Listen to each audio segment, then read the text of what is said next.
Hello everyone. In this video, I will show you how to fix the ChatGPT error-generating response problem on your browser.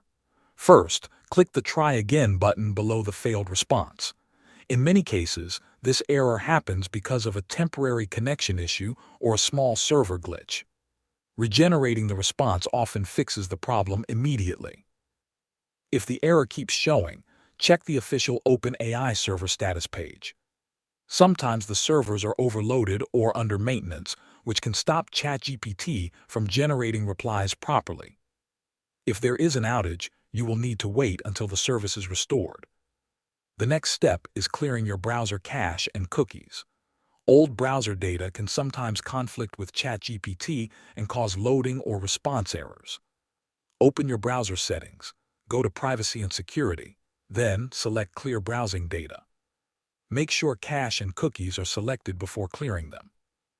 After that, restart your browser and open ChatGPT again. You should also test ChatGPT in incognito or private mode. Open a new incognito window and sign into your account.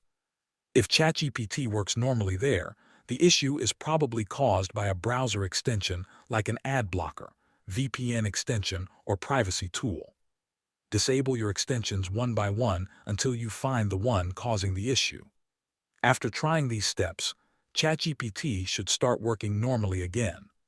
Thanks for watching.